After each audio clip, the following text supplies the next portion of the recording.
इस्लाम एक मुकम्मल ज़ाब्ता हयात है जो इंसान की इनफरादी और इज्तिमाई ज़िंदगी को अहसन तरीक़े से मुनज़्ज़म करता है।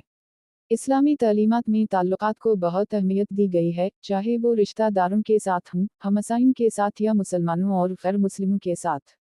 इन ताल्लुकात की बुनियाद इखलास, अदल, रहमदिली और खैर खाही पर रखी गई है। इस्लामी मुआशरे की बुनियाद बाहमी मोहब्बत, भाईचारे और रवादारी पर है। कुरान करीम और अहादीस नबिया में बार बार सिला रहमी, रिश्तेदारों से हुस्न सलूक का हुक्म दिया गया है।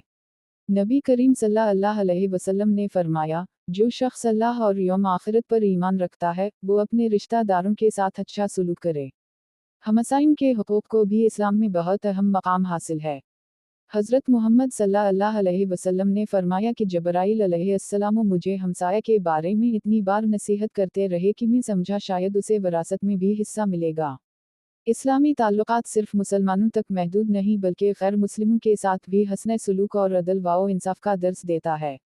कुरान कहता है, अल्लाह तुम्हें उन लोगों के साथ नेकी करने और इंसाफ से पेश आने से नहीं रोकता जो तुमसे दीन के मामले में लड़े नहीं।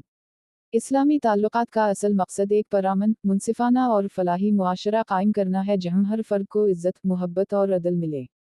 अगर आज हम उन तालीमात पर अमल करें तो दुनिया